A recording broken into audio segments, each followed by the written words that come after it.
Good morning, El Paso, and happening today. Lawmakers in Austin and on Capitol Hill discuss preventing the Zika virus from spreading here. We have now won 19 state primaries and caucuses. Voters head to the polls in Kentucky and Oregon. I'm ABC's Megan Hughes. I'll have the latest on the race for the White House. And City Council has a new member who will officially be sworn in a little later today. Live, where news comes first. From the Mesilla Valley and Las Cruces to El Paso and the borderland. This is ABC 7's Good Morning El Paso. Rise and shine. A very good morning to you, El Paso, Las Cruces, and Juarez. I'm Stephanie Valle. And I'm Hillary Floren. Good morning, everyone. Happy Tuesday, and let's talk changes with meteorologist Crystal Clay. Yeah, she's standing by. Hi, Crystal. Hi, good morning. A very happy Tuesday for us. We are looking at a forecast today that includes morning showers. Not in El Paso, but a little farther to the east. We are seeing some light rain moving along, and even a few spotty thunderstorms that have developed over Culberson County. You see the lightning that's moving to the northeast as we speak. Light rain also near parts of the Sacramento Mountains, and those showers are all pushing off and out of our viewing zone, although some are redeveloping over Hudspeth County as we speak, very close to that eastern edge of El Paso County. So very slight chances this morning out in the far east part of town. Otherwise, it looks like we should have to wait until the later part of the day for much rain to develop in El Paso, Las Cruces. But today, we have a 10% chance of rain, and that chance will continue to pick up overnight into tomorrow. We'll get to that more in just a bit, but right now I want to show temperatures. We're at 69 Travis Elementary School and the Texas Tech Health Science School at 69. Here at the station, 67 degrees. These temperatures are going to make their way into the 80s a little later on. We'll talk about that as well coming up. All right, and let's turn to the race for the White House right now. Presumptive Republican nominee Donald Trump continuing to fend off attacks over his treatment of women. And today is primary day in 2 states. The Democrats are still fighting for delegates in Kentucky and Oregon. ABC's Megan Hughes has details. It's your voice, your vote. Hillary Clinton battling in the bluegrass state and looking ahead. Let's just imagine I'm on a debate stage with Donald Trump. So let's suppose, here's the question. So what is your plan to create jobs? His answer is, I'm going to create them. They're going to be great. I know how to do it, but I'm not telling you what it is I'm going to do. Clinton earlier making headlines saying she'd put her husband in charge of revitalizing the economy. Now her campaign backing off that statement, saying the former president's role has yet to be decided. Bernie Sanders drawing big crowds in Puerto Rico, which has a primary in early June. On the Republican side, Donald Trump still dealing with the fallout from a New York Times story on his alleged treatment of women. Roanne Brewer Lane, the former model quoted by the Times, now coming to his defense. He's very much a gentleman, and he's polite, he's thoughtful. The story said when she met the billionaire at his estate, he asked her to put on a swimsuit and paraded her before a crowd. The Times says Brewer was quoted fairly, accurately, and at length. They promised that it was not a hit piece.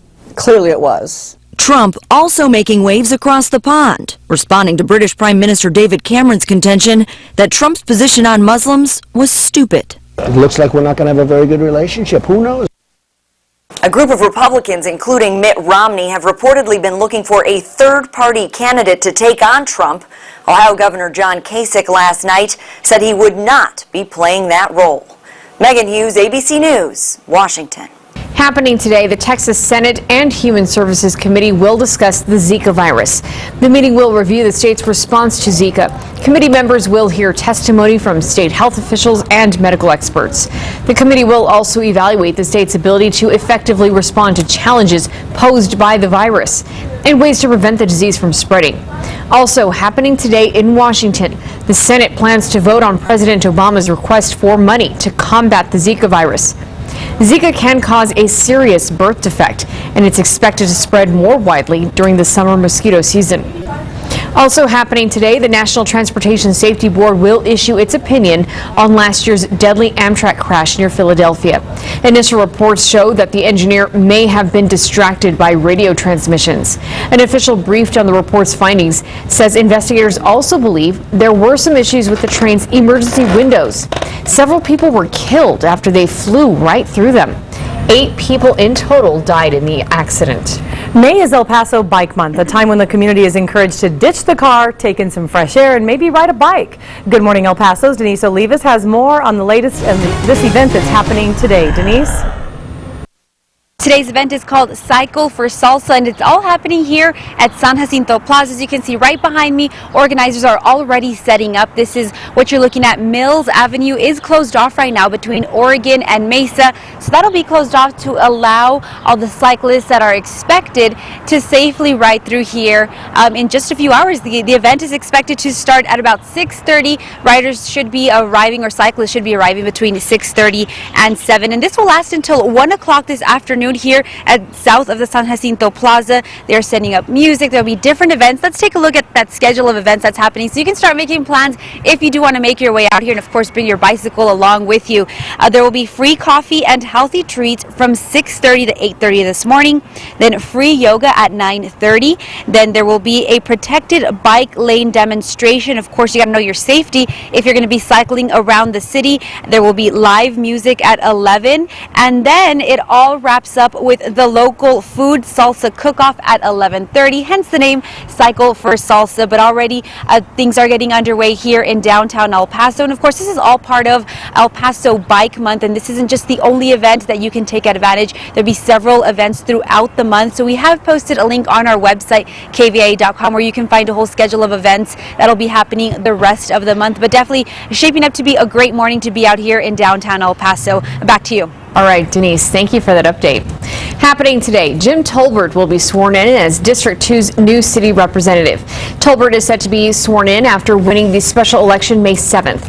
The district covers most of central and part of northeast El Paso. And Tolbert replaces City Rep Larry Romero. Romero resigned in February, citing health issues after he suffered a stroke in December.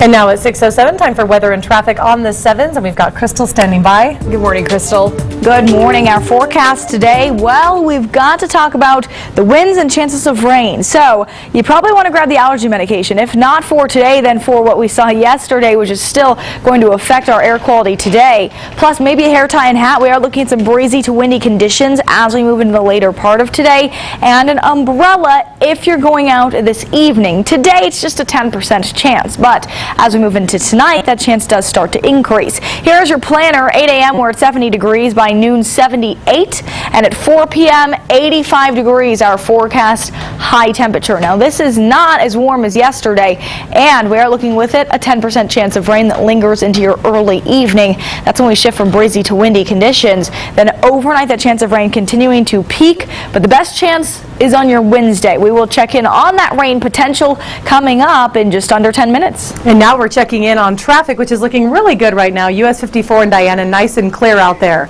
Meanwhile, happening today, traffic alert, KVIA entrance ramp to I-10 East closed for maintenance. This will start at 9 o'clock this morning and then last until 3 this afternoon. Your best bet would be to get on I-10 using either Cotton or Reynolds, as you can see there. Thank you, Hillary, and much more to come here on Good Morning El Paso. Residents still being urged not to drink the water from their homes due to high arsenic levels. How much longer will they have to wait? Plus, new safety measures are going to help keep students safe in your schools. We'll tell you what to look out for. This is ABC 7, where news comes first.